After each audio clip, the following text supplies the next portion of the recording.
الحمد لله نحمده ونستعينه ونستغفره ونؤمن به ونتوكل عليه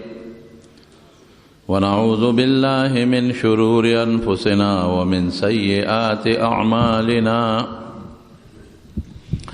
من يهده الله فلا مضل له ومن يضلله فلا هادي له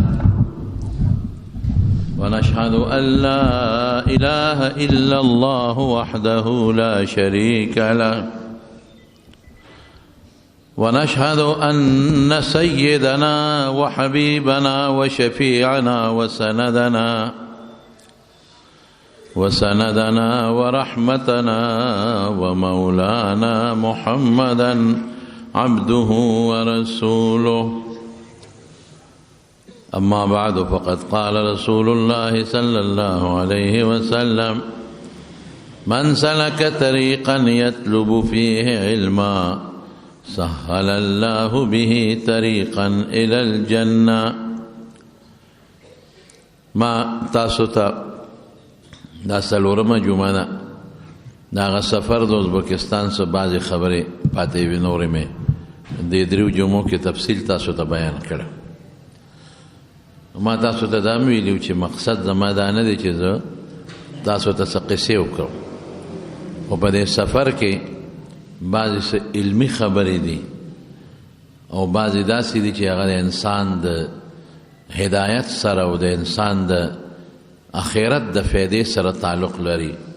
نو په دې نسبت مې د دې سفر واقعات ستاسو مخکې کړل. مشهور یو ښار چې هغې ته سمرقند وایي او تاسو ته ما تېره جمعه ویلي چې دا ښار یو ډېر قیمتي ښار دی په ازبکستان کې او د تاشقند نه تقریبا د 3.5 غنټو یا د 3 غنټو په مزل لرې دی. ډېر آباد ښار دی، ډېر مزیدار. که زه ده ویم چې تاشقند دارالخلافه ده، لیکن سمرقند ښار ته چې الله کم حسن ورکړی دی دا ما په ډېرو ښارونو کې او په ډېرو ملکونو کې ونه لید. اونه پکې ډېره زیاته ده، بوټي پکې زیات دي، چمنونه پکې زیات دي او ځمکه یې داسې ده زرخیزه چې ټوله د باغونو نه ډکه ده. ګیر چاپېره باغونه او داسې باغونه چې په نظر به ته ګورې چې خدای دا د انګورو باغ دی نو دا به کله ختمیږي. قسم قسم انګور او قسم قسم میوې او پارکونه او چمنونه چې دا سمرقند بس زه به ده ویم چې په دنیا کې ما چې څه لیدلی دي کیدی شي نورو ملکونو کې د دې نه هم ښکلي ښارونه وي، خو ما چې څونه پورې اندازه غشتې او ګرځېدلې نو ما تر اوسه پورې سمرقند ښار نخښته ښار، ښکلی ښار، آباد ښار، په اونو بوټو زرخیزه دا ما بله نه ده لیدلې. ما تاسو ته ویلي چې امام بخاري رحمت الله علیه کوم ځای کې دفن دی سمرقند په ګاونډ کې دی. د سمرقند نه 14-15 منټو په مزل دی، 24-25 کیلومیټر. ابو لیث سمرقندي لوی فقیه تیر شوی دی، لوی عالم، د دې سمرقند سره د هغه تعلق. سمرقند کې موږ چې لومبې ور داخل شو یو ځای کې مګاڼې ودرو، یو پارک هم ولید او د هغه پارک په خوله کې یو چبوتره وه او په هغې د پاسه یو مجسمه وه، مجسمه د کاڼي بوت به ورته وویمه، یو مجسمه وه لوړه دنګه، یو سړي بوت جوړ شوی دی په پیتلو کې، یا پیتل یا تانبه، اوسپنه هر څه چې خو ظاهر کې د پیتلو تانبې ښکاري. نو زه ورنږدې شوم چې دا مجسمه بوت خو ګناه ده، خیر هغه خلک خو په دې نه دی، خو چې دا د چا مجسمه ده او دا د چا بوت دی نو په هغې یې لیکلي چې دا د مرزا اولوغ بیک مجسمه ده. مرزا اولوغ بیک. نو مرزا اولوغ بیگ یو تاریخي سړی تیر شوی دی. د تیمور بادشاه زمانه کې مرزا اولوغ بیگ داسې و لکه دې زمانه کې چې د ساینس او د ټیکنالوژي یو ماهر سړی تیر شوی. دا غ زمانه د فلکیاتو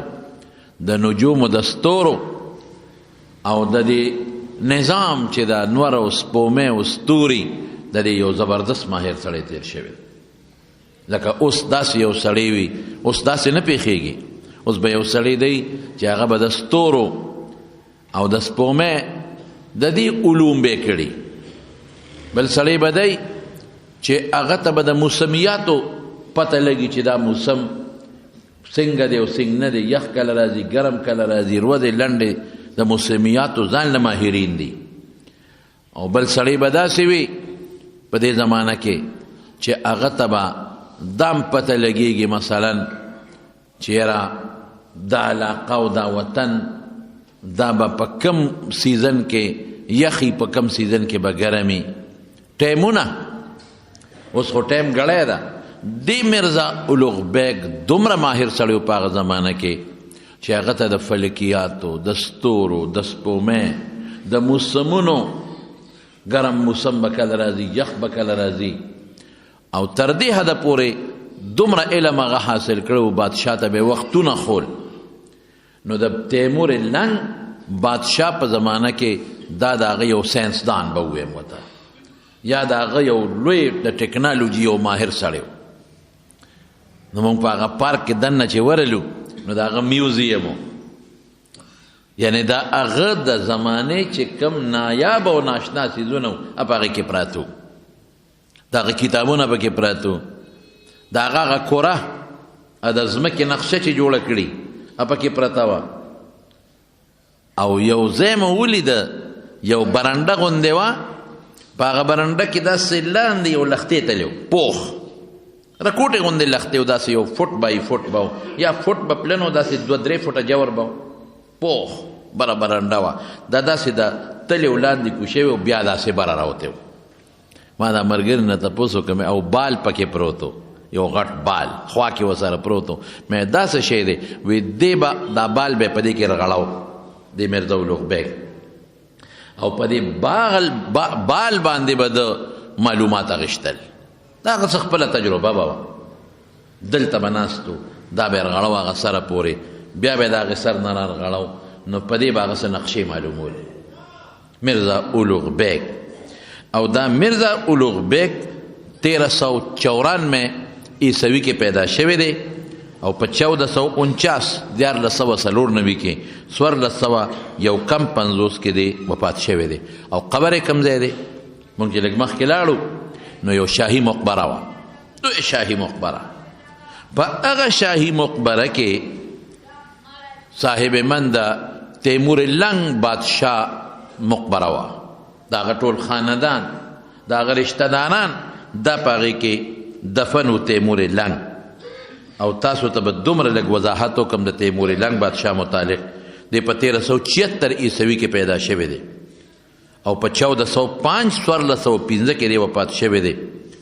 او دی لا ماشوم و د استاد علي بیګ نو هغه به د ماشومان چې روانې کوي خلک یې وایي نو دی علي بیګ دا تیمور لنګ ماشوم دی هغه وخت کې پلار یې راوغوښته وی ما په جون کې ټول ماشومان والی دي دله ما اوسه پورې ډب نه دی ورکړی ځکه ستا دا بچې چې څوک کوم سبق ورته وښیم او دی واپس راشي نو د هغه سبق یاد کړي دی روانې نه کوي دی بیادبي نه کوي دی سبق پوره یادوي د دې بچي خیال دی ساته پلار یې واقعي خیال وساته د 10 کالو په عمر کې د قرآن شریف یاد کړی 10 کالو په عمر کې په دې وخت په دې ګوړو او بیا ولا خدای بادشاهي ورکړه او ډېره اوږده د حالات دي ډېر اوږده خو زه به مختصر درته ووایم د 29 کاله د خپل زندګۍ ټول په اسلامي جنګونو کې تیر کړي دي 37 سال لګیا دي او چې کوم علاقې کافرانو قبضه کړي دي او کم وطنونه عیسایانو قبضه کړي دي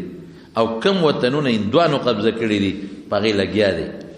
240 ملکې فتح کړي دي په خپل ژوند کې 240 ملکه او کوم علاقې پته کړي دي ډېر مختصر به درته ووایم کاشغر خوارزم خراسان هرات د افغانستان دا ټوله علاقه بیا راغلی دي ایران ته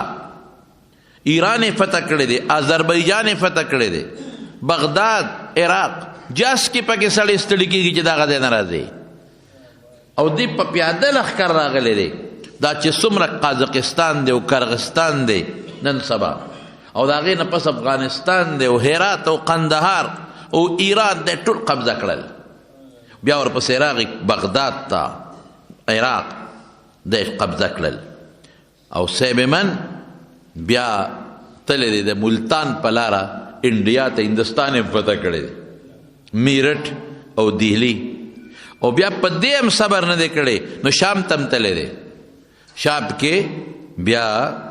حلب حمص دا علاقې د ټولې فتح کړی دی خو یو غلطي به ته کېده علاقه به فتح کړه کافران به یې وویستل څوک به مسلمانان شو څه به یې مړه کړل خو بیا به د هغې نه ورته بلې علاقې ته نو دا یو غلطي به ته کېده چې په هغه علاقه کې به خپل د انتظام یو سړی کلک چې هغه علاقه کنټرول وساتي دا به ته پاتې کېده ایران کې چې کله حمله وکړه په ایران دې سړي نو ایران نه فتح کېده د ایران نه مخکې د علاقې چې څومره دا نه فتح کېدی دا هغه زمانه کې دا عراق او ایران یو ملکو چا نه تپوس وکړي دا ولې نه فتح کېږي دا علاقه د دې نه وړې وړې علاقې ما فتح کړې او دا لږ ځای نه فتح کېږي هغې ورته ویې دلته یو پیغمبر دی حضرت دانیال علیه السلام یو لوی د الله رسول یو الله نبی دی نو ته دا علاقه نشي فتح کولی د بیا خپل عالمان واغشتل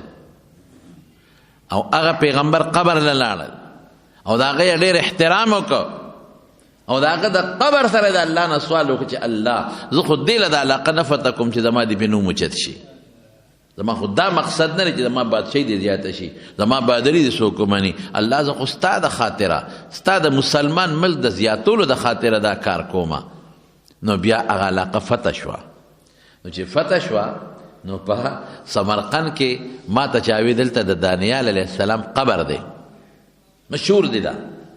ما دانیال علیه السلام خو عراق کې دفن دی تاریخ لیکي دلته سین قبر دی راشه وګورو نو چې زه لاړم د قبر لنو داسې دومره اوږد به و لکه بلکل زموږ دا جومات چې څونه په اوږدو شپېته فوټه اوږد قبر اوږد قبر داسې لکه دې دیوال نه ونیسه هغه دیواله پورې بلکې دې نه ممکن ده چې یو 70 فوټ 60 فوټ ځکه ما چې خپله اندازه واخېسته هغې ته دننه څوک نه پرېږدي د بار نه خلک راځي او بار برنډه لګېدلې ده بینچونه پراتي او هلته کې په هغه بینچونو خلک کینی او خپلې دعاګانې او ذکر و اذکار کوي د چې ورغلم ما خو منلم نه چې دا د دانیال علیه السلام قبر دی خو هغې وی دا د هغه قبر دی نو ما هغه هلک ته وایي چې هلکه دغسې خپل تعارف میلمه پاکستان نه راغلي هغه دروازه کوله وکړي ښځه ورننوځئ موږ ورننوتو نو غټ قبر و غټ داسې یو 3-4 فوټه پلن غټ قبر اوچت د ځمکې نه شین مضبوط غلاف پې د پاسه پروت یو شان او په هغه غلاف د قرآن شریف ایتونه او سورتونه لیکلی شوي دي او دومره اوږد تقریبا 4 فوټه خوچه پلن او داسې 3-4 فوټه د ځمکې نه اوچت او 15 فوټه یا فوټه اوږد موږ لاړو ومو کتل ما بیا تپوس وکړم زما ذهن خدا نه اخلي چې دا دانیال علیه السلام قبر دا زما عقل لالی دا ټیک ده چې د هغه زمانې خلک اوږدو دا موږ منو خو دومره اوږده هم بیا نو دا خو زما عقل نه اخلي نو بیا یو عالم ما ته دا قصه وکړه ما ته وی چې دا د دانیال علیه السلام قبر نه دی مې ولې دا دومره خلک وله راځي او دلته کې یو جشن هم جوړ کړی دی ما ته وی دا چې کله تیمور لنګ ایران فتح کو نه فتح کېده او بیا د قبر سره د الله نه دعا وغوښته او ایران فتح شو نو هغه بیا دا چل وکړه چې د دانیال علیه السلام د قبر د ویښ نه لږې معمولي وکنیسته هغه لږه خوره راوړه هغه خوره یې دلته اچولې ده او په هغې د پاسه یو پردي غوندې قبر جوړ کړی دی خلک دنیا راځي څوک خلک خو په دې نه پوهېږي که او هغه زمانه کې خو اسلام نوی راغلی دی او یا 15 او یا کاله پې د روس تېر شوي دي نو نوی اسلام هلته راغلی دی نو خلک هم د اسلام نه ناخبر دی ټول راځي ورته او دعاګانې غواړي او بله ناشنا مې ده ولیده چې دا قبر په غونډی دی چې لاندې کوس یو چینه ده ډېرې خشته اوبې دي مزېدار او د هغه چینې نه یو معمولي غوندې لختې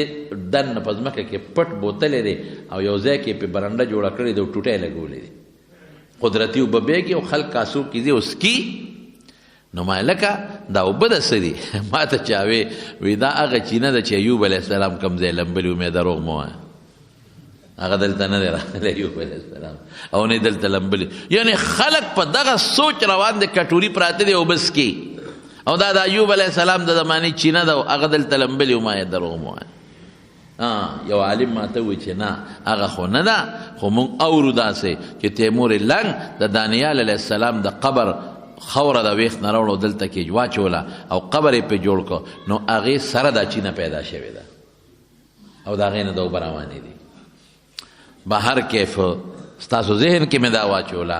چې د دانیال علیه السلام دا قبر چې تاریخ لیکي چې په تاشقند کې دی یا خلک وایي سمرقند کې دی نو دا دروغ وایي دا فردي قبر دی او که تاریخ لیکي چې دا هغه چینه ده چې ایوب علیه السلام لمبلی دی نو تاریخي د غلطه خبره ده ایوب علیه السلام دغه علاقې ته نه دی تللی نو د تیمور لنګ بادشاه دا یو کمالو چې هغه دا ټوله علاقه او دنیا فتح کړله بیا روس ته لاړ روس یې فتح کړ او چین ته هم ته چین یې فتح کو خو هغې کې بیا دی وفات شو د هغه قبر له لاړو شاهي مقبره ده دنیا والا راځي خو بره یې ماډلې جوړې کړي دي او اصل قبرونه د ځمکې لاندې دي د هغوی دا طریقه نو چې قبر ته ودرېدو نو سړي نه مې تپوس وکړ لیکلي هم دي پې د پاسه مې دا د چا قبر دی وی دا تیمور لنګ دا په یو خپګوړو د ده قاضي القضات څوک پاتې شوی دی د طالبانو ته پته تاسو ته پته نشته علامه تفتازاني رحمت الله علیه دا ډېر لوی شخصیت تیر شوی دی علامه سید السند دا د قاضیان پاتې شوي دي او دې قمقل نه به یو کار به ده کو د چې به کوم سړی قاضي که هغه سړی به قاضي کو چې د هغه نه به د په علاقه او په وطن کې لوی ملا نو دا د یو مسله وه نو که بل سړی به راغی او هغه به وی چې صاحب د دې قاضي قضات نه چیف جسټس نه زه زیات مولی نو ده به ورته مناظره وکړې بحث وکړې نو که ته پړ کړې نو ابه یو که ادې پړ کړه نو ابه کوزوم تا به قاضي کوم قمقل وکړه بې وقوفو دی غلط کار کړی دی نو علامه تفتازاني ډېر لوی ملا تیر شوی دی ډېر لوی عالم تیر شوی دی نو هغې قاضي القضات او چیف جسټس نو دا سید السند دا هم ډېر لوی عالم دی نو دې راغې درخواست یې ورکوي صاحب د دې قاضي القضات ما کې قابلیت دی ما ولګوه وی راځه تفتازاني سره مناظره وکړه باس دواړه وکړه چې باس یې وکړه په یو وړه غوندې نکته کې تفتازاني غریب لږ ونښته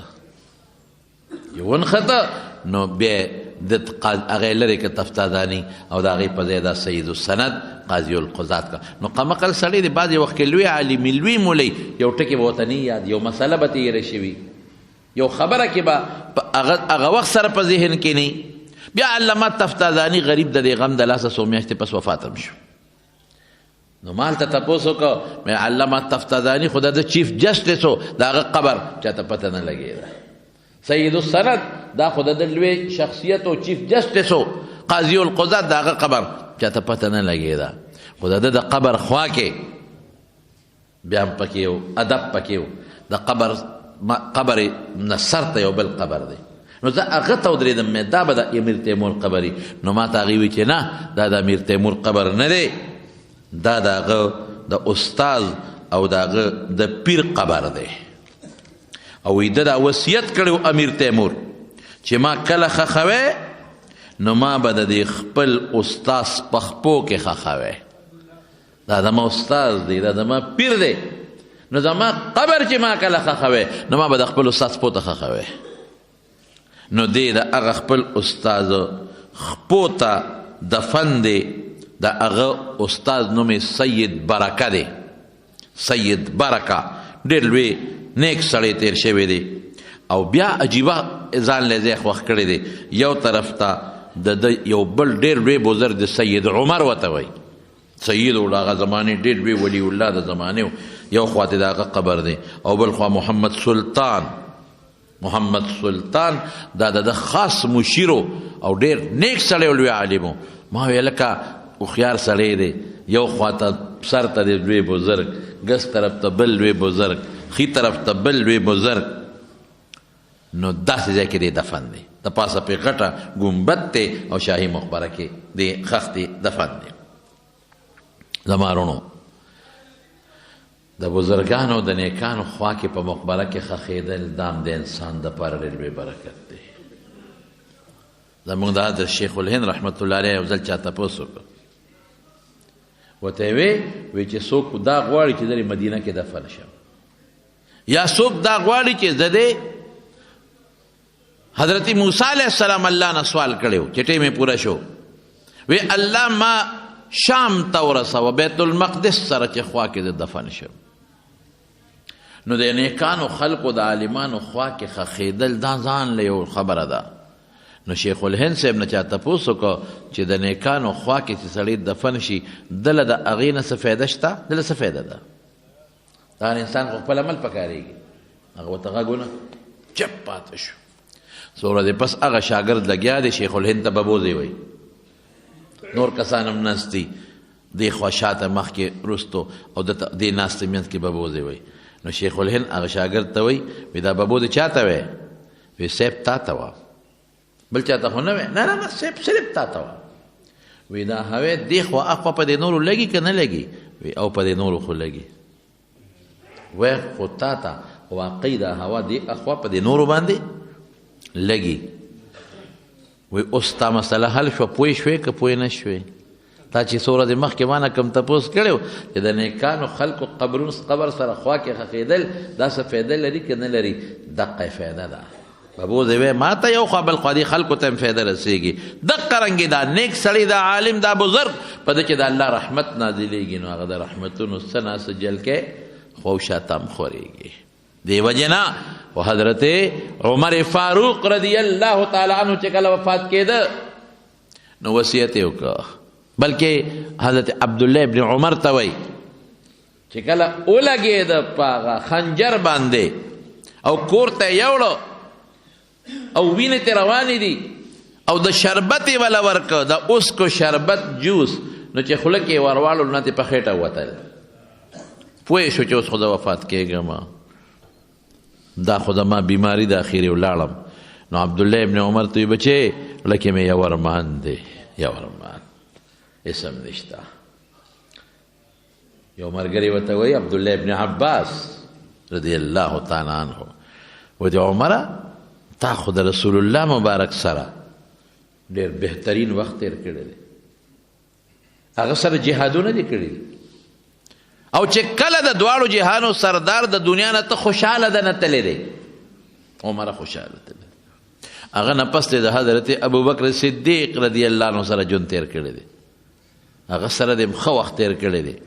او چې کله هغه هم د دنیا نه ته حضرت ابوبکر صدیق نو تا نه خوشحاله تللی دی. او بیا د خپل وروستو د عدل و انصاف حکومت وکړ، بې انصافي دې نه ده کړې، مسلمان له دې خیر ورکړه او ډېره لویه علاقه دې فتح کړه مسلمان له دې ورکړه. الله اکبر. څه ورته وایي؟ وی افسوس افسوس بېشک چې رسول الله مبارک سره ما ښکلی ژوند تېر کړ او ما نه خوشحاله تللی دی. افسوس چې ابوبکر صدیق سره مې خپل ژوند تېر کړ او ما نه خوشحاله تللی دی. خوله کې ویمه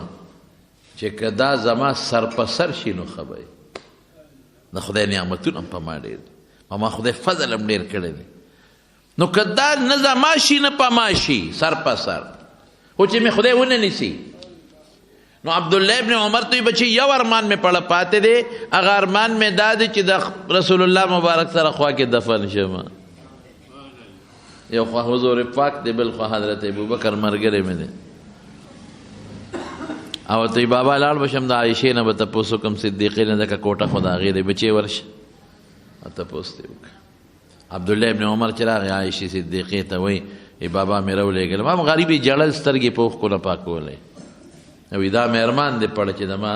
دا قبر د حضرت ابوبکر صدیق او د رسول الله مبارک په خوا کې شي. عایشې ورته وایي دا خو ما ځان له خوښ کړی،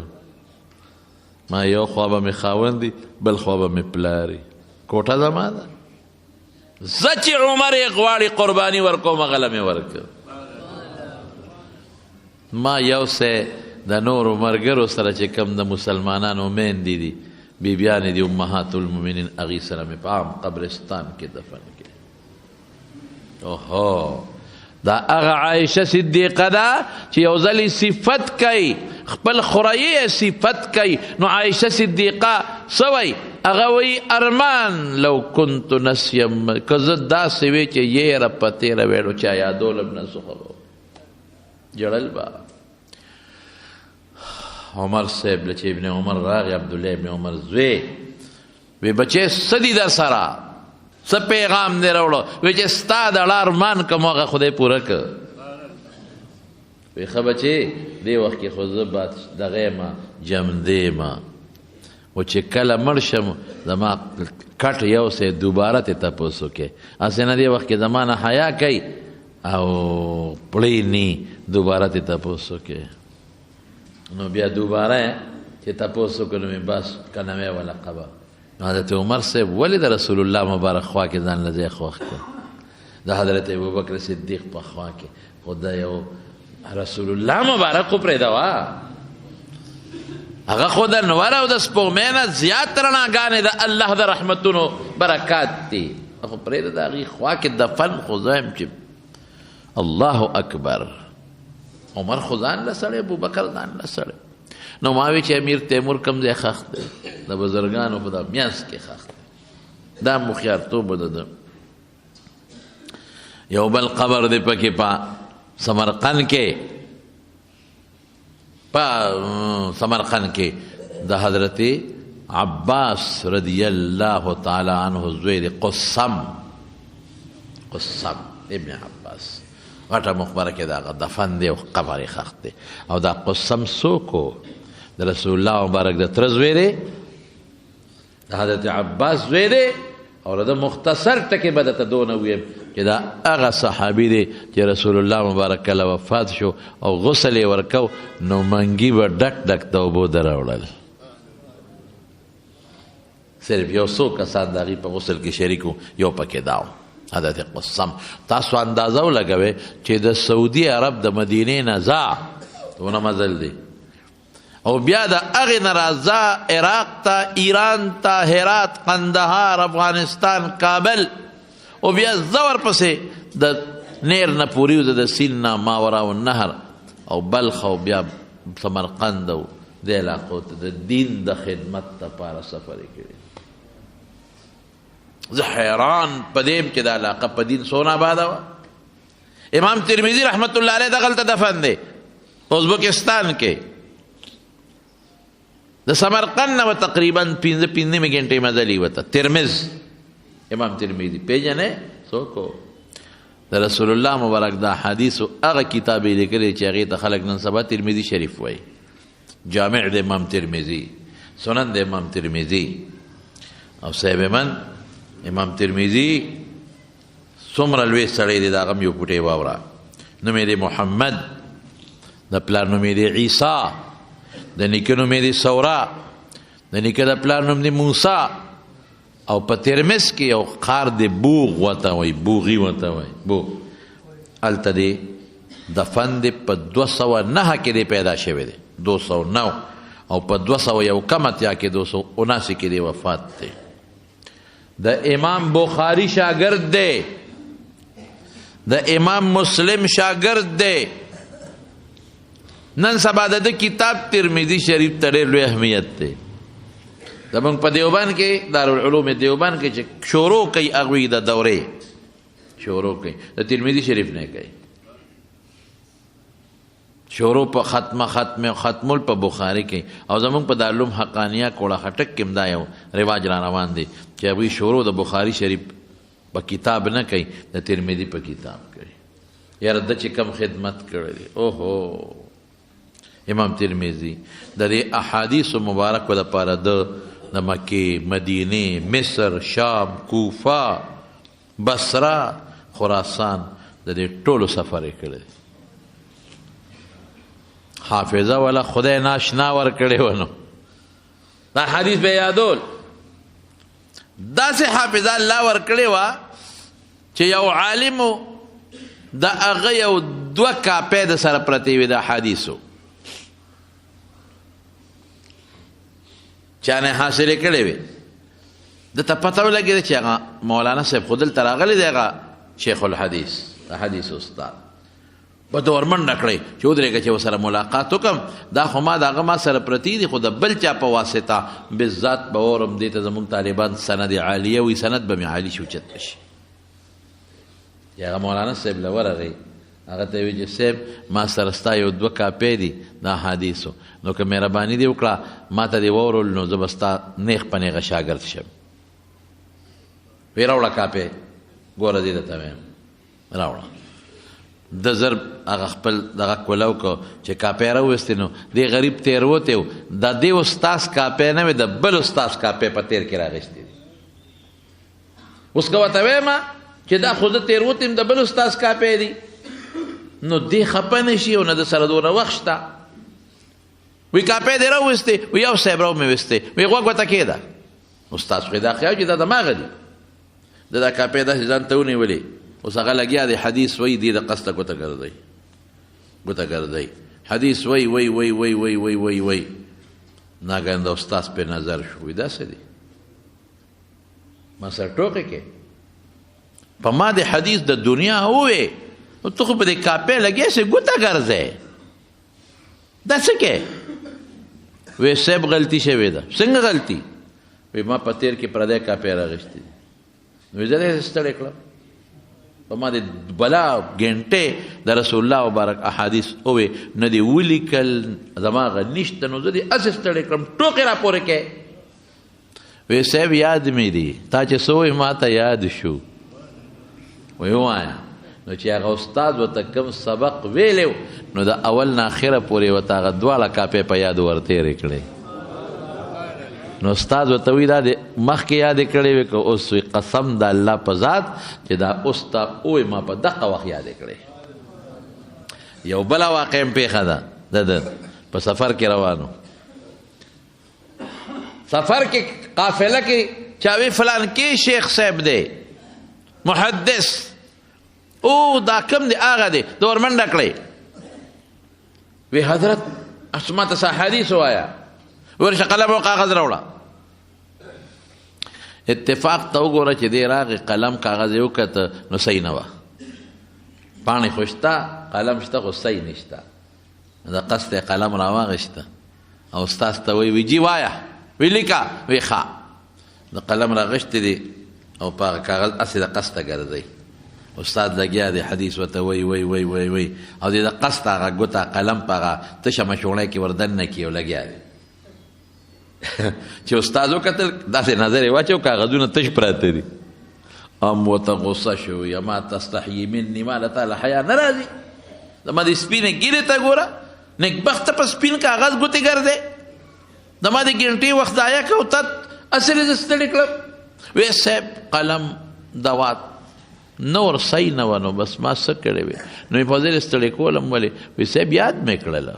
وی څنګه دې یاد کړل وایه نو چې هغه استاد ورته څومره حدیث ویلي نو فر یې ورته تېر کړل د دې نه یو ناشنا درته ووایم زموږ کتابونه دې یو بله واقع لیکلې ده تاسو وایئ چې خدای دا لاسینګ سړی و په سترګو ړوند شوی و اخر وخت کې حج لته نابینا دی بلکل په سترګو ړوند بشیر جان غوندې دی خو پیدایشي ړوند دی هغه نابینا دی هغه په سترګو اخره کې ړوند شو حج له روان دی په اوښ سور دی قافله روانه ده چې یو ځای ته قافله ورسېدله نو دی امام ترمذي سر ټیټ که داسې په اوښ سور سر یې ښکته که چې ښکته یې که اوښ روان دی چې لږ ساعت تېر شو نو سر یې راوچت که نو شاګردان ورسره وی صاحب دا سر دی ولې ښکته که او بیا دې اوچت که څه چلو بیمار یې څه چلو وی نه دلته ونه نه وه څه ونه او کم دلته ونه وه که نه ما ځکه سر ښکته کوي ونه کم ده بس قافلې ته وی ودرېږې زما حافظه کې فرق راغلی دی دا خو که زما حافظه خراب وي خو د رسول الله مبارک احادیث ویمه دا خو ما نه هغې کې ډېره غلطي کېږي نو قافله کې ټول شاګردانو لوی عالمو دوستان دي قافله ودرېده وی ولې صاحب وی زه چې کله په سترګو روغ ومه او حج له به په دې لاره تلم نو دلته یو اونه وه د هغې یو خرام په دې لار راښکته شوی و غټ خرام. نو چې څوک به پیاده تلل د هغه سر به ورسره نه لګېده، او چې څوک به په سورلی و په اوښ یا په اس د هغه سر به لګېده. نو موږ به دلته سر ټیټ که چې هغه خرام سره هم سر ونه لګېږي. دلته ونه وه، او تاسو خو وایئ چې ونه نشته دی، نو لکه چې زما حافظه کې فرق راغلی. ودرېږئ معلومات اخلو. نو خوا کې ورسره کلي و د هغې بوډاګانې راوستل، ورته یې ویې دلته چې ته ونه وه او کوم ځای وه که نه، زموږ د استاد خو داسې وی وی او وه، وی کوم ځای وه؟ نو چې کوم ځای امام ترمذي سر ښکته کړی و هغې راله ګوته یې کېښود، وی دقه ځای ونه و.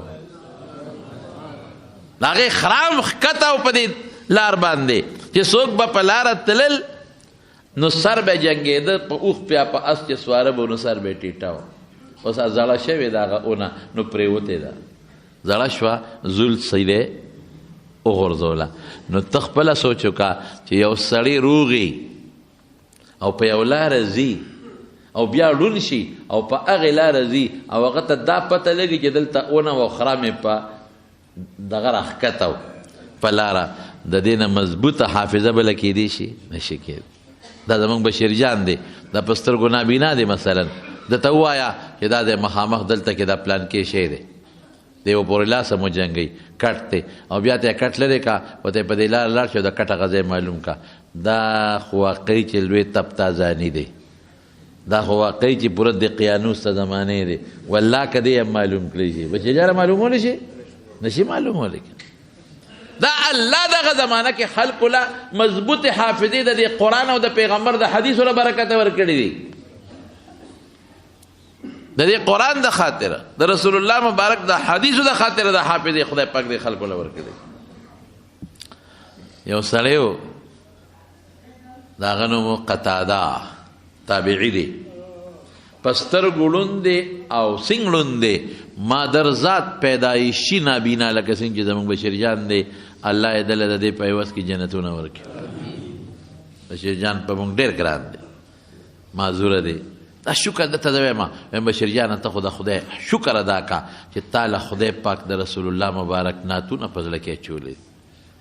او ته لګیا او د پیغمبر مبارک صفتونه کې، که دا دې نه وي نو بیا به دې څه کول؟ بیا به په سړکونو پېښور کې ګرځېدې او خلکو ته به دې لاسونه نیول او ویې به چې خدای مو بخښه نابینی مو ړوند دی، ما سره امداد وکړي. سوال به دې کوو. د رسول الله مبارک د نعتونو د برکت نه الله تعالی هغه مقام درکړی دی چې مولیان دې مخکې نشي ودرېدی. دی خو جلالي سړی دی، خو چې ما په جوش کې راشي بیا مولیان هم ته تختی، بیا مولیان هم ته تختی. خلک یې لحاظ کوي که نه؟ او چې کوم عالم تقریر کوي او د نعت ټیم پکې راغی، وای وای خدای خیر پکې واچوي، دی هلته ورته ورپاسي وي کوزېږي که نه کوزېږي؟ نو وروره ته خو ځان له دمدمې، خو که یو غرض دی ورکه سړی له لاندې سو باسې خامخا به کوزېږي. خلک یې قدر کوي، عزت، علما قدر کوي، احترام کوي، عزت کوي. د دې وجې نه چې دی معذور هم دی، اواز هم خشته دی، د رسول الله مبارک مداح دی. او زمونږ خو یار زه درته وایم زما په ټوله دنیا کې زما دقه یو ته مرید یې بل مې نشته. دی وایي زما په بیړه دنیا کې هم ته یو پیر یې بل مې نشته. واقعي په باران کې، په زول کې، په طوفان کې، په سیلۍ کې هر وخت دی راځي او زموږ د دې بیانونو خدمت کوي. دا نه چې زموږ بیانونه دنیا ګوټ ګوټ ته ورسېدل، الحمدلله دا د دې نابینا د دې بشیر جان برکت دی. خدای دې خوشحاله کړي. بهر کې زما وروڼو خبره مې دې پورې کوله چې دې په سترګو ړوند دی، اوس پیدایشي ړوند. نو دی به ته د سعید ابن مسیب مجلس ته، سعید ابن مسیب بل یو تابعي دی، ډېر لوی عالم. نو دی به ته نو د هغه نه به یې تپوسونه کول د حدیثو، هغه به ورته حدیث ووایي. یو ورځ ناستو ما ته حدیث ورته ووایي، په سبا بیا لاړ، په بل ورځ بیا لاړ، ابه لږ یو حدیث پې وي، بل ورته یو سوره تېرې شوې، هغه ورته وایي یا اعمه حفظت شیئا ام لا، څه دې یاد هم کړله او که زه دې هسې ستړی کړم. څو ورځې سار راځې او زما نه حدیث اورې نو ته خو ړوند دې، څه دې یاد هم کړل که هسې زه ستړی کړم؟ وی صاحب یاد کړي مې دي. وی وایه ما څه ووایې نن؟ نننی سبق لږ ګردان کا. وی نننی ویم که د لومبۍ ورځې وویم؟ وی ښځه د لومبۍ ووایه. د لومبۍ نه یې ورته شروع کړه سألتک عن کذا فقلت لي کذا، ما د نه دا تپوس وکړه ته ده ووایي. بیا دې دوي بیا دې دوي بیا دې دوي او په دې منځ کې به وي وسألت عن الحسن حسن بصري نه مې پکې تپوس کوي پکې دا خبره کړې ده چې د یو څلورو پنځو ورځو سبق یې ورته ورګردان کا په هغه ترتیب چې په کومې ته اورېدلی و. نو سعید ابن مسیب ورته وایي مسیب وی ارتحل یا اعما فقد نظفتني ړونده ځه اوس په مخه دې ښه مونږ خو دې نه چوڼ کړو. دا حافظه دا شیخ الحدیث یو ځل کور کې ناستو یو سوالګري سوال وکړه خیر راوړی خدای مو بخه نو ده په یو د لرګي جامو په هغې کې شی واچو سوالګري لی ورکړه سوالګري خو د ړوندو هغې د ظالم بچي د جامه مو تختاو لاړ بس زمانه تېره شوه کلونه تېر شو کلونه نو په مینا کې دی اوس ناست دی یو سوالګري وی خیر راوړی خدای مو بخه دا د خوا کې روانو د کلک د مټه ونیوه وی هغه د لرګي جام والا خو به نه وی یمو مغې مه وی څو کاله پس د اواز د پیژنګلو زما رونو اصل خبره دا ده چې دغه علاقه یو زمانه کې د علم مرکز و. امام ترمذي امام بخاري غوندې شخصیات پکې تیر شوي دي. ترمذ زه خو لا نه شم د هغه قبر ته ځکه چې ما تپوس وکړو نو قبر ته ما ته وایي د تاشقند نه کم از کم 8 ګنټې مزل دی. یاره مې ځمه هر څنګه چې ریل ګاډی هلته کې ریل ګاډي ډېر تیز دي بلکې هلته یو بل نظام دی په تاشقند کې میټرو چلیږي انډرګراونډ ځمکه کې لاندې او ځمکه کې لاندې چې کوز شي نو میټرو چلیږي پکې ناشته میټرو ده حیران بشي ټیشن دی پکې بس هغه یو 2 منټو له ودرېږي او خلک ټیکټ په مخ کې هلی چې ورکوزېږي ټیکټ به اخلي بس بیا ټیکټ کلینډر پکې نشته چې څنګه ودرېږي بس ورو بخېږي او هغه ډرایور دونه تجربه کاري چې خلک څنګه کوشي اوس په یو منټ کې بخېږي او کوزېږي به بس څوک کوشي او څوک ورخېږي چې وروخېږي بس دروازې اټومیټک بند شي او دی روان شي یو 4-5 منټه کې دومره سپیډ کې رواني بل ټیشن ته ورسي هلته اعلان وکړي هغې په هغه ازبکۍ کې چې پلانکي ټیشن ته کسان ودرېږي مونږ ودرېږو نو هلته ودرېږي نو بس دروازې اټومیټک کولو شي نو خلک دې څوک کوشي او څوک ورته راوخېږي دونه ښه خلک دی مونږ چې په یو ټیشن وروختو که نه ما هغې کې هم چکر وه چې څنګه وروختو نو هلکانو چې مونږ یې څنګه ولیدو مونږ لا ختلي نو چې مونږ ته سیټونه پرېښودل او په خپل ودرېدلو دلته کښېنې ډېر احترام پکې ډېر زیات دی. ایرپورټ کې خو دلته پلین کې به ودرېږي که نه که د زماني بوډا هم وي خو څوک چاله نمبر نه ورکوي هر سړی په خپل قسم په الله چې مونږ ورورسېدو په ایرپورټ ودرېدو نو زمونږ نه یو 4-15 هلکان مخکې ولاړو هغوی زر وروستو شو مونږ یې مخکې کړو دونه احترام دی پکې. میټرو بیا څه ده په ځمکه کې لاندې سورنګ دی سورنګانو کې رواني صرف ټیشن دپاره ځای کولو پرېښی دی نو ما بیا ورته وی چې یو بله میټرو هم شته مې کوم ځای وی هغه دې نه لاندې ده د دې نه لاندې ده هغه میټرو مې زمونږ خو خدای دې پکې خیر واچوي سړک چې جوړېږي نو 15 کاله 6 کاله د ګاډو هم تبه کی د خلکو د جامو هم تبه کی خلک هم رنځوران کی او چې سړک جوړ شي نو 2 کاله پس هغه بیا رواني او اکثر په پول ګاډي نه ورغلي چې وغورځېږي لاندې دې ته نظام وایي. په ټول تاشقند کې دام واوره په ټول تاشقند کې په هر کور کې په هر هوټل کې په هر غسل خانه کې په کور کې په هر باتروم کې ګرمې اوبه به چلیږي په پیپونو کې بلکې هلته خو یخني په دې ورځو کې واورې غورځېږي دا اوسپنې چتونه دي نو هلته کې په کمرو کې د هیټرې لګېدلي خو د ګیس هیټرې نه دي د چوله نه ده د دغه ګرمو اوبو هیټرې دي هغه داسې مخصوص هیټرې جوړې کړي چې هغه ګرمې اوبه پکې تاویږي نو هغه ګرمو اوبو سره کوټه ګرمېږي غسلخانه کې هم دغه لګېدلی دی په برنډو کې هم دغه لګېدلی دي هغه ګرمې اوبه خوټ کېدلې اوبه پکې تاویږي هغې سره کوټه ګرموي وایي لکه دا اوبه څوک کوم ځای ګرمېږي وایي دا حکومت انتظام کړی دی په ټول تاشقند کې په ټولو کورونو هوټلو کې دقه ګرمې اوبه روانې دي خدای چې حکومت یې په څه ګرموي او دا په دې ټولو غسلخانو کې چلیږي دی ناشتانې ده او د سکو اوبو یاره پکې نشته هغه خلک د بوتل اوبه څکي پته نه لګي یا به پکې وي یا به نه خو د بوتل اوبه عام خلک په هغې کې څکي نو صیبه حدیثو ځای دغه و د فقه ځای دغه و لوی لوی فقهای کرام دغلته پاتې شوي دي او ورسره د تصوف ما د تماغ کې ذکر کړی د تصوف مقام د هندستان ته که تصوف راغلی دی او خصوصا نقشبندیه سلسله راغلی ده نو دا د دغه علاقې نه راغلی ده ما تاسو ته قصه کړې ده په لومبۍ جمعه کې مې درته که په دویمه جمعه کې مې ته ذکر کړی چې دا دغه ځای نه نقشبندي سلسله راغلې ده او په هندوستان کې بیا خواجه باقی بالله صاحب شیخ احمد سرهندي مجدد الفسانی خواجه محمد محسوم خواجه سیف الدین مرزا مظهر جان جانان او شیخ غلام علی رحمهم الله دا د هغې علاقې د سلسلې مریدان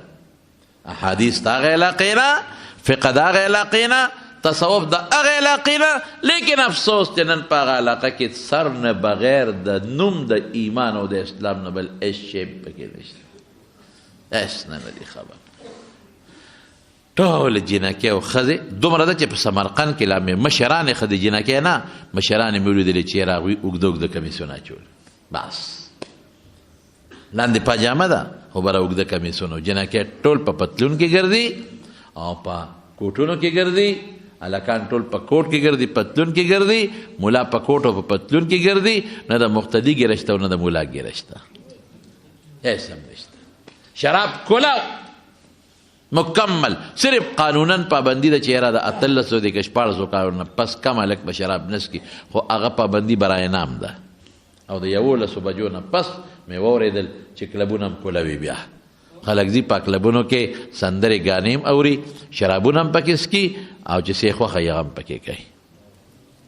تپوس به وکړي چې ته مسلمان او الحمدلله مسلمان یم کلمه نه راځي مونځ څه ته وایي پیژنم نه پیژنم نه روژه پته نشته روژه څه ته وایي قرآن شریف اوهو قرآن شریف څه شی دی پته نشته څنګه ځان ته مسلمان وي یاره زما نیا وه یا مې نیکو او د انقلاب نه مخکې هغه وایي چې زما پلار مسلمان و بس دا د وروسته انقلاب نه مخکې هېڅ هم نشته هېڅ خالي ده بلکل دین پکې نشته پرده پکې نشته دومره ده چې دا حیا پکې شته د خلکو مخکې لږه حیا کوي صفایي پکې ډېره زیاته ده زبردسته صفایي ده پکې او قدر پکې د مشر شته پیسې سپکه ده د پاکستان 1 روپۍ د هغې 80 روپۍ تقریبا غربت هم پکې دی لیکن د مارونو بنیاد د خبرې ده چې هغه وطن چې د علم او د دین مرکز و هېڅ هم پکې نشته دا نن دا شی زموږ په ټولو اسلامي ملکونو کې دا شی روان دی خفه کېږه ما نن اغیار لګیا دي په دې ټولو اسلامي ملکونو کې د هغې کوشش دا دی چې همدغه چل به سره وکړو صرف په نوم به زه ځان ته مسلمان بیم بس نه به مونځ پیژنم نه به روژه پیژنم نه به زکات پیژنم نه به حج پیژنم او چې کم ځای کې زما د دین مرکز دی چې مدرسه ده هغې ته به په سپک نظر ګورو او چې څوک ما ته دین ښیي چې هغه ملا دی او عالم دی هغه کې به نقطې راوباسم مړه دا ملا خو هغسې دا مدرسه خو داسې دا ټیک ته بلکل په 100,000 کې به یو مدرسه ټیک ته چې او په معیار د دین نه برابر په 150 شپېتو کې یو ملا به وي داسې چې هغه به په معیار د علم او د دین نه برابر ته خو شته کوم ځای نشته په 150 هلکانو کې به یو داسې وي چې هغه به تبلیغ لمځي خو د تبلیغ په اصولو به نه برابر په 110 پیرانو بزرګانو کې به یو داسې وي چې هغه به ځان ته پیر او زبرګ هم وایي خو د پیرۍ او د تصوف په معیار به نه برابر دا خو کېدی شي ولې نشي کېدی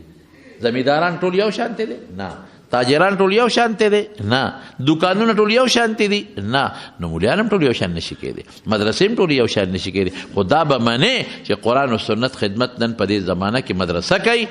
او د دین او د پیغمبر مبارک میراث نن په دې زمانه کې مولا په لاس کې اخیستی دی د رسول الله مبارک مقصد څه دی هغه د راتلو مقصد لږ معلوم که که نه انما بعثت معلما د دې له لېږلی شم چې خلکو ته دین وښیم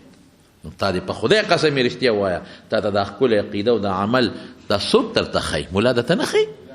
دا د هغه میشن ملا په لاس کې نه دی اخیستی پیغمبر مبارک چې وایي د جنت لاره څه وایي من سلکه طریقا یطلب فیه علما څوک چې په هغه لار چې په هغې کې د علم طلب کوي طالب العلم ته وایي طالب العلم ته سهل الله به یا بل ځای کې سهل الله له طریقا الی الجنه، الله به دې طالب ته د جنت لاره کوله وکړي.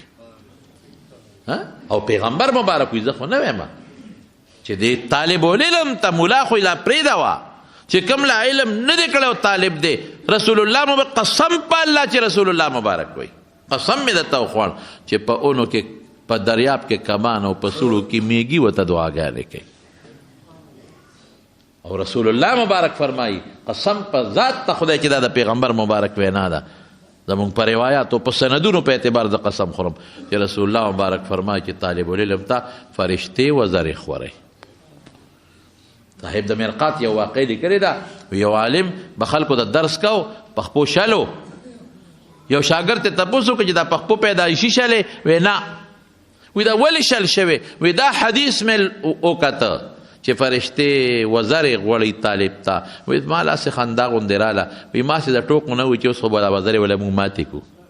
ټوقه غوندې مې لره. وی اقا ساس سره مې دا خپې شلې شوي دي. د طالب دا مقام دی، د استاذ به څه مقام وي، د عالم به څه مقام وي. ولې رونو؟ ځکه د پیغمبر مقصد دقه دی چې قرآن خلکو ته ورسي، او د قرآن تشریحات د حدیثو په شکل کې، د سنتو په شکل کې خلکو ته ورسیږي، او د قرآن مسائل نن د فقه په شکل کې خلکو ته ورسیږي. هغه خدمت نن په مدرسو کې کیږي، هغه خدمت نن علما کوي، هغه خدمت نن د دین طالبان کوي. لیکن مونږ هغه سپک کړي دي. ولې؟ یو کس به چې ته غلطي کړي هغه ته ګوته نیسو، ټول په هغې بدنامو. یو مدرسه کې به چې ته غلطي هغې ته ګوته نیسو، ټوله په هغې بدنامو. یو طالب دو طالبان به چې ته غلطي کړي هغې ته ګوته نیسو، ټول پې بدنامو. دا دانش او هوښیارتوب نه دی جي، دا قمقلتوب دی، دا هوښیارتوب نه دی. ورشه دین نه خلکو لوبې ټوکې جوړې کړې. نن بیا په یو سړي په فیسبوک وګوره، نن یو سړی بیا د پیغمبر دعوه کړې ده او را روان دي. تاسو ته پته لګي چې دا سوشل میډیا ګوري دي ته پته لګي. غټ غټ سره دی او غټ ماته چا وخول، غټ غټ سره دی، غټه غټه ګیره ده. نوجوان لکته زیرا نه دی معلوم چې کم دی، څوک هالند کې دی، څوک جرمني کې دی، زیر نه دی معلوم. او هغه صفا الله شاهد دی، ما په خپل اوریدل. وی زه د خدای رسول یم، وای زه رسول یم. احمد عیسی وی زه رسول یم، وای زه وی پیغمبر یم. وی قرآن کې زما پیشن ګویا راغلی دی. او بیا د پیغمبرانو نوم دونه په سپک اخلي چې د حد نه وته. هغه وی څوک وی چې رسول الله هم نه وی، صلی الله علیه وسلم هم نه وی. وی څوک وی چې د محمد نه پس بل پیغمبر نه راځي. اردو کې لګیے، یہ کون کہتا ہے کہ محمد کے بعد کوئی نبی نہیں آئے گا، رسول نہیں آئے گا؟ یہ جھوٹ ہے، وی دا دروغ دی. وی او دا وی محمد خو دې خلکو پیغمبر د سره نه دی، حیاتن بالله صلی الله علیه وسلم. او وی چې څوک ما نه مني، دا الفاظ دي چې څوک ما نه مني. ګوره د پیغمبر نوم سره علیه السلام هم نه وی. وی د موسی د قوم په شان تباه بشي، د هود د قوم په شان تباه بشي، د لوط د قوم په شان تباه بشي. وره یعنی نن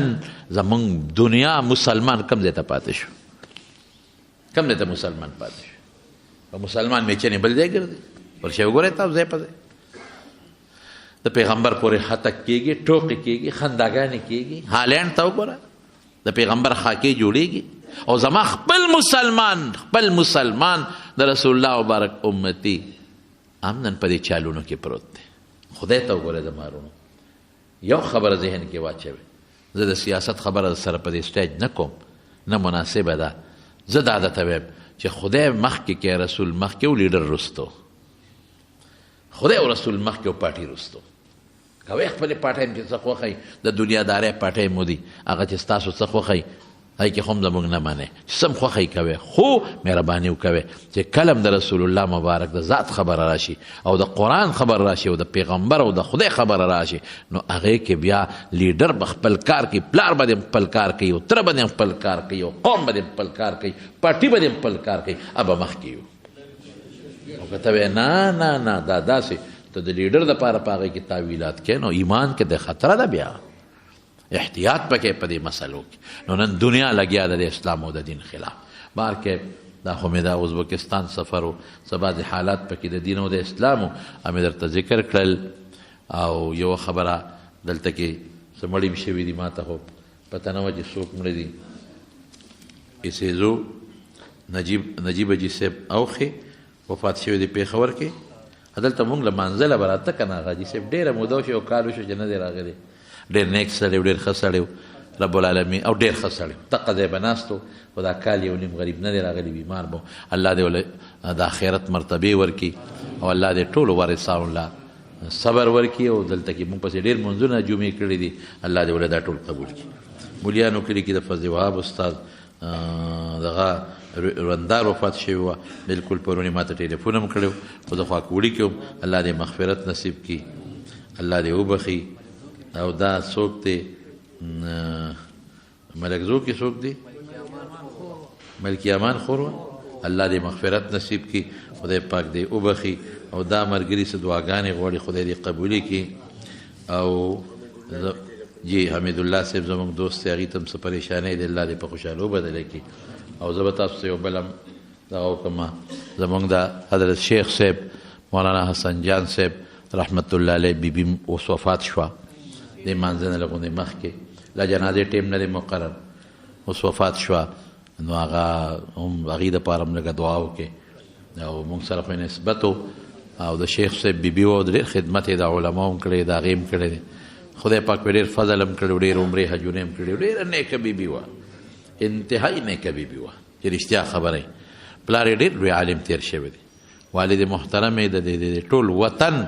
استاذ و مولانا رحمان الدین صاحب رحمت الله علیه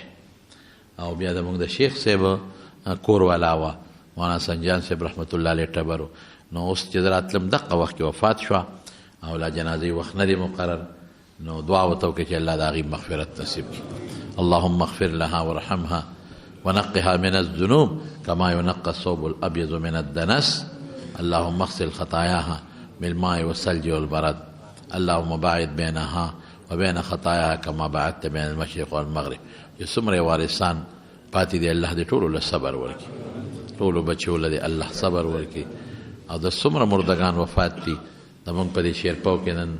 زموږ د هغه میا صاحب څه نوم یې دی ما نوم هېر شو ټبر هم وفات شوی و هغې ته هم دعا کوي چې خدای پاک یې مغفرت نصیب کړي الله چې څوک څومره مړه دي خدای دې وبخي څومره چې مړه دي الله دې وبخي او چې څومره بیماران دي الله دې روغ صحتونه ورکړي راغلي مسلمانان لرې لرې ځای نه راځي زموږ د پېښور یو ځای بل ځای ډېر دوستان راغلي دي الله په یو یو قدم مولا اجرونه ورکړي برکتونه ورکړي او خوشحالۍ ورکړي د پریشانو نه وساتي روزګارونو کې برکات واچي چاته څه ټینشن پریشانی د هغه په خوشحالو بدله کې خدای ته زموږ له دنیا او آخر کې راضي شي وصلی الله تعالی خیر خلقه محمد و آله وصحبه تاسو به خفه نه شئ نن چې زمونځ وکړم نو زه به یو پوټۍ د نوزم ښه نو میلمانه به ډېري ټولو سره په جمع زما سلام دی مونځ وکړم زه به دن لږ فوري وځم ښه تاسو چې خفه نه شئ